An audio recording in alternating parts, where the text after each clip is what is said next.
और चांद में जब तक है अरुणाई, हिंद महासागर की लहरों में जब तक तरुणाई, वृद्ध हिमालय जब तक सर पर श्वेत जटाएं बांधे है, भारत की गणतंत्र पताका रहे गगन पर छाई। नमस्कार, आप देख रहे हैं युवाओं का पसंदीदा कार्यक्रम युव तरंग। आपके साथ मैं हूं शिखा शर्मा। आप सभी को गणतंत्र दिवस की हार्दिक शुभकामनाएं।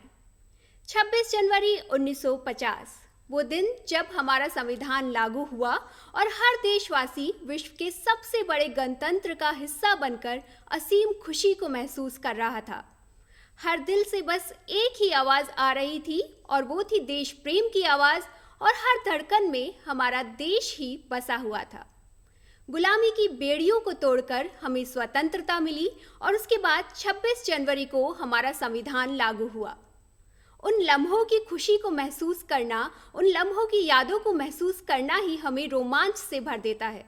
और हर वर्ष गणतंत्र दिवस हम सभी के मन को हर्ष, उल्लास और उत्साह से भर देता है, और आज भी ऐसी ही खुशी हमारे पूरे देश में छाई हुई है। आज युव तरंग में भी हम बात करेंगे गणतंत्र दिवस से जुड़ी हुई, और इस विषय पर चर्चा करने के लिए हमारे साथ हमारे युवा साथी जुड़े हैं। हमारे साथ हैं आयुष भारद्वाज। आयुष, आपका बहुत बहुत स्वागत है हमारे कार्यक्रम में। जी धन्यवाद। आज हर देशवासी के चेहरे पर हमें खुशी दिखाई दे रही है, उल्लास दिखाई दे रहा है और उमंग दिखाई दे रही है। तो आयुष, आज आपके मन में क्या भाव आ रहे हैं और कैसे आप गणतंत्र दिवस मनाते आए हैं और मना रहे हैं? जी, हर्ष और उल्लास तो है ही मन में, लेकिन जैसे मैं छोटा बच्चा हुआ करता था जब, तो मैं केवल मिठाई के लिए जाया करता था स्कूल। और 11वीं 12वीं में जब गए तो उसकी महत्व समझ में आया। हम लोगों ने परेड वगैरह भी चालू करी। तो जैसे कि रिपब्लिक डे परेड होती है राजपथ के अंदर, तो राजपथ में जो भी नई नई झांकियाँ आती है, चाहे किसी भी राज्य के ऊपर हो, उनका कल्चर दिखाया जाता है, अलग अलग रंग की झांकियाँ आती हैं, तो वो देखने में बहुत अच्छा लगता है। और बीटिंग रिट्रीट हो गई जो कि प्रेसिडेंशियल गार्ड्स करते हैं, वो देखने में बहुत अच्छा लगता है। और अनेकता में एकता वाले जो भाव होते हैं वो भी मन में मतलब हमें अच्छा लगता है वो देख के। आयुष, जैसा आप बता रहे हैं वैसा ही मेरे साथ भी हुआ। जब मैंने स्कूल में एडमिशन लिया और गणतंत्र दिवस आने वाला था, तो उससे जुड़ी हुई तैयारियों को करते हुए देखा कि बड़ी क्लास के जो बच्चे थे वो तैयारी कर रहे हैं और कैसे मनाने वाले हैं। तो बस इतना समझ में आया कि हमारे देश से जुड़ा हुआ कोई उत्सव है जिसे हम सेलिब्रेट करेंगे। लेकिन जैसे जैसे पढ़ाई करते गए और बड़ी क्लासेस में गए, तब समझ में आया कि ये दिन कितना इम्पॉर्टेंट है हमारे लिए, हर देशवासी के लिए। और हम विश्व का सबसे बड़ा संविधान है, हमारा विश्व का सबसे विस्तृत संविधान है, हम सबसे बड़ा गणतंत्र हैं। तो उसमें रहते हुए आपके मन में कैसी भावनाएं आती हैं कि हम सबसे बड़े गणतंत्र का हिस्सा हैं विश्व में? जी, सबसे बड़े गणतंत्र का हिस्सा होने का बहुत ही गौरव महसूस होता है मुझे। और मुझे ये भी समझ में आता है कि जो भी हमारे पूर्वजों ने जो भी मेहनत करी इस देश को एक गणतंत्र बनाने के लिए, उस मेहनत का हमें फल देना चाहिए देश को। और जैसे B.R. अम्बेडकर साहब हैं, उनको स्टैंडिंग कमेटी का चेयरमैन बनाया गया, उनको बताया गया कि आपको जाना है और एक कॉन्स्टिट्यूशन लिखना है। तो काफ़ी देशों में जाके जब स्टडी हुई और फिर हमने एक ड्राफ्ट कॉन्स्टिट्यूशन बनाया, उसको बाद में जाके लेजिस्लेटिव असेंबली ने अप्रूव किया था 26 जनवरी को। हालांकि ये 26 नवंबर 1949 में अप्रूव हो गया था, कुछ इसके आर्टिकल्स अप्रूव हो गए थे। लेकिन क्योंकि पूर्ण स्वराज ऑल पार्टी मीटिंग में डिसाइड हुआ था कि 1930 में लेके आएंगे, इस वजह से हम 26 जनवरी को मनाते हैं। जी, तो 26 जनवरी का ये दिन हम गणतंत्र दिवस मना रहे हैं, ये पहले से ही हमारे लिए बहुत इम्पॉर्टेंट था और इसीलिए हमने चुना 26 जनवरी को गणतंत्र दिवस के रूप में। हमारे संविधान की बात आपने की और लगभग 60 देशों के संविधान को हमने देखा, वहाँ की व्यवस्था को देखा, और फिर उससे अच्छे जो बातें थी वो हमारे संविधान में आई, और आज हम इस तरीके से जी रहे हैं, हमें इतने अधिकार मिले हैं। तो उनके बारे में आपको क्या लगता है, कैसे विचार आते हैं? जी, काफ़ी ज़्यादा इस पे चर्चा हुई थी। लगभग 3 साल का समय लगा, जबकि 307 लोगों ने अपने कॉन्स्टिट्यूशन को साइन किया था। तो इसमें जो मेहनत गई है उसका मतलब कोई मुकाबला नहीं है। इतना ज़्यादा टाइम और इतना ज़्यादा जो कॉन्स्टिट्यूशन पे टाइम स्पेंड किया है, जो एफर्ट स्पेंड किया है, उसकी कोई कंपैरिजन ही नहीं है। तो उसकी तुलना तो हम बिल्कुल भी नहीं कर सकते हैं। और हमारा देश अपनी विद्वता के लिए भी जाना जाता है। तो हमारा संविधान हमें अधिकार प्रदान करता है, बहुत से अधिकार हैं हमारे पास, जिससे हम युक्तियुक्त रूप से जहाँ पर अपनी स्वतंत्रता से रह सकते हैं, अपने धर्म का पालन कर सकते हैं। और इसके साथ ही एक और अधिकार है जो हर युवा को मिल जाता है 18 वर्ष की आयु प्राप्त करते ही, और वो है मताधिकार। जी, मताधिकार मैं जब 18 साल का हुआ था तो मुझे याद है कि पहली बार जब मैं वोट करने गया था तो मुझे भी गणतंत्र होने में पार्टिसिपेट करने का एक अलग से ही एनर्जी प्रोवाइड होती है। मतलब आपको लगता है कि आप सरकार खुद के लिए चूज़ कर रहे हो, जो कि एक डिसीजन मतलब कोई डिसीजन लेने में आपका भी कोई मत रखना चाहता है। तो वो सुन के मुझे बहुत अच्छा लगा था पहली बार। तो आयुष, हमारे जितने भी युवा देख रहे हैं उन्हें तो हम यही कहेंगे कि आपको ये अधिकार प्राप्त हुआ है और इस अधिकार को आप अपने कर्तव्य की तरह निभाएं।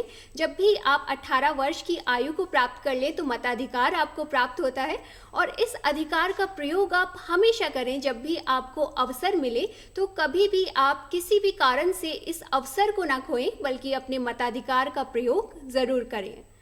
आयुष, विविधता में एकता हमारी एक बहुत बड़ी ताकत है। ऐसे लगता है कि अलग अलग फूलों का एक गुलदस्ता हमने बना दिया है, सजा दिया है।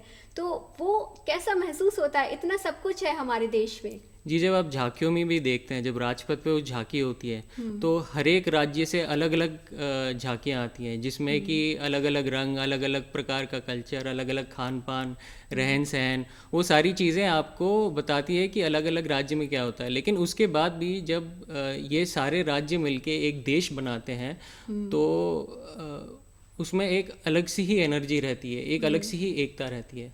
तो इतना कुछ है हमारे यहाँ। हमारी संस्कृति अलग अलग तरीके की है, लेकिन हम सब जब मिल जाते हैं तो हमारी शक्ति का एहसास पूरे विश्व को भी होता है। और हमारी संस्कृति में से एक है जिसकी हम बात करेंगे, वो नृत्य से जुड़ी है। हमारे शास्त्रीय नृत्य, और उनमें से ही एक नृत्य है कथक।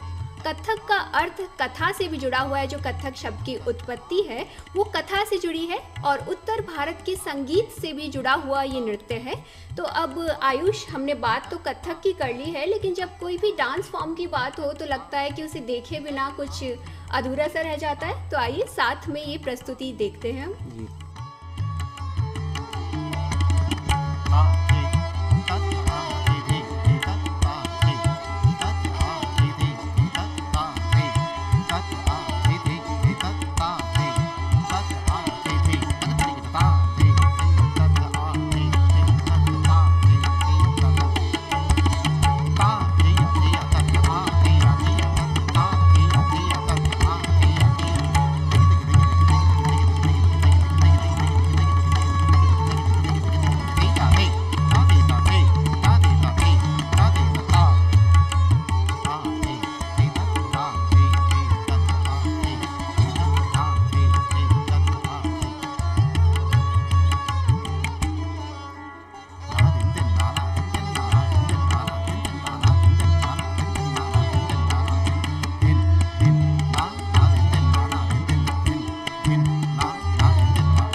तो कथक की ये प्रस्तुति देखकर तो हमने जान ही लिया कि हमारी शास्त्रीय नृत्य की परंपरा कितनी पुरानी भी है और कितनी बेहतरीन भी है। हमारा देश जो विविधता में एकता को संजोए हुए है, उसका एक नमूना अभी हमने देख लिया। आयुष, इससे पहले हम बात कर रहे थे गणतंत्र दिवस की और गणतंत्र दिवस की परेड की, तो आपको सबसे ज़्यादा इंतज़ार किस बात का रहता है उसमें? जी, सबसे ज़्यादा इंतज़ार मुझे उस बात का रहता है जब बीटिंग रिट्रीट होती है। बीटिंग रिट्रीट होती है 29 जनवरी को। तो उस वक्त जो प्रेसिडेंशियल गार्ड्स रहते हैं, माने कि जो राष्ट्रपति के जो गार्ड्स रहते हैं, जी। उनकी एक परफॉर्मेंस होती है। जो धुन बजाई जाती है वो महात्मा गांधी जी की फेवरेट धुन है।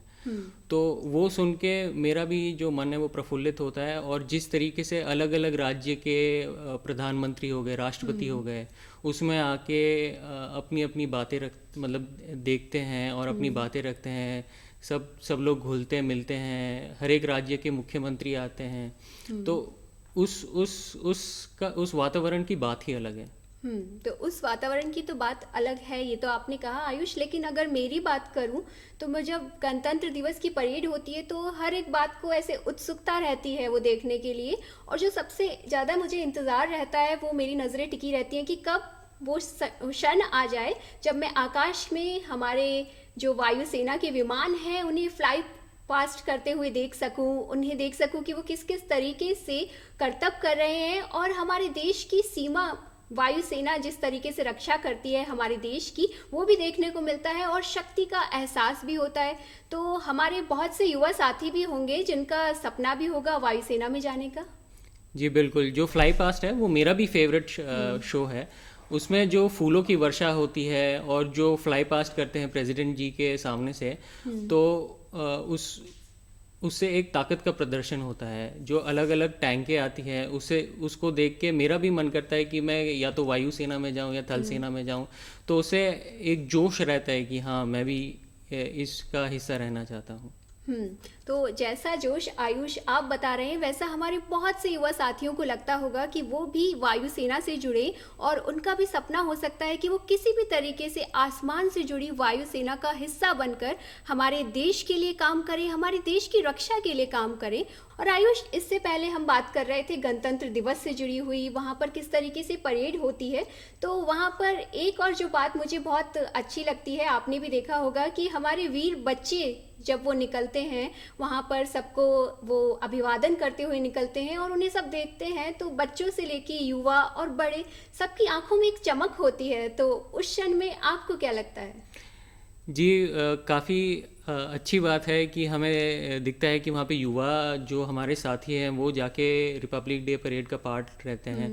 आप जब देखेंगे कि ऑडियंस में काफ़ी सारे जो युवा रहते हैं उनको ये सारी चीज़ें देख के अपने देश के ऊपर फ़ख्र होता है कि मैं भी इस देश का हिस्सा हूँ।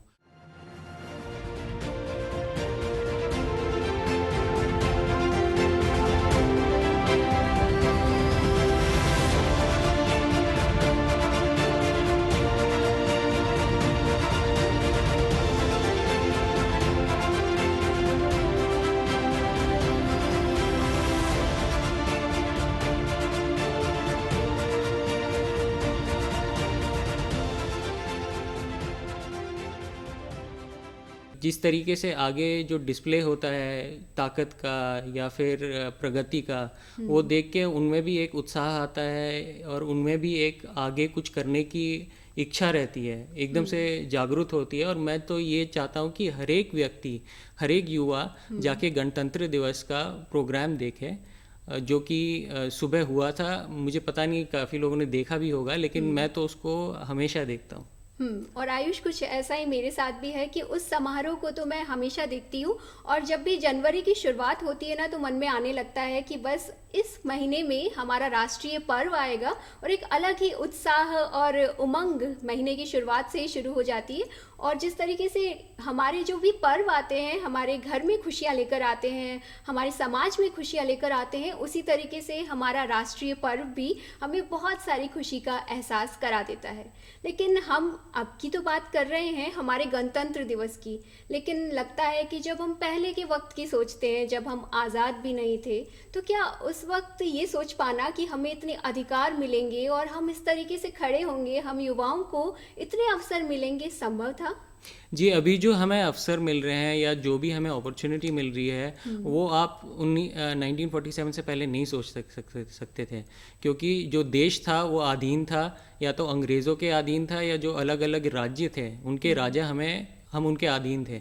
लेकिन जैसे ही गणतंत्र हुआ तो काफ़ी सारी पावर्स हमारे हाथ में आई, युवाओं के पास कई अपॉर्चुनिटी आई जो कि पहले राजा महाराजाओं के टाइम पे नहीं था।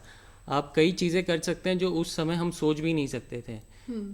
जैसे कि जो सती प्रथा हो गई या कुछ भी हो गया वो उस वक्त नॉर्मल था, लेकिन जो अभी जाके हमने लेजिस्लेशन फॉर्म किया है, अलग अलग रूल्स आए हैं, उस वजह से हमारा जो समाज है वो काफ़ी सिस्टमैटिक हुआ है। अगर हम यही चीज़ किसी राजा या किसी और के अधीन होते तो उनका ही राज्य चलता और हम अपने डिसीजन मतलब बना नहीं सकते थे।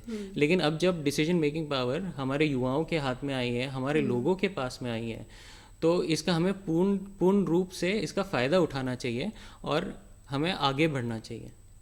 तो हमारा गणतंत्र हमारा देश बन चुका है और हमारा संविधान हमें मौलिक अधिकार भी प्रदान करता है। और संविधान से जुड़ी हुई बात ही अब आपके साथ मैं करना चाहूँगी कि हमारा जो मूल संविधान है उसकी हम बात करते हैं तो वो हस्तलिखित है और इसे प्रेम बिहारी नारायण रायज़ादा ने लिखा था। और इससे जुड़ी बात ये भी है कि जब इसे लिखा जा रहा था तो उन्होंने 250 से ज़्यादा पेन होल्डर निब का प्रयोग किया था इसे लिखने के लिए। जी हाँ, जो हमारा संविधान है वो सबसे बड़ा है, किसी और देश का इतना बड़ा संविधान है ही नहीं।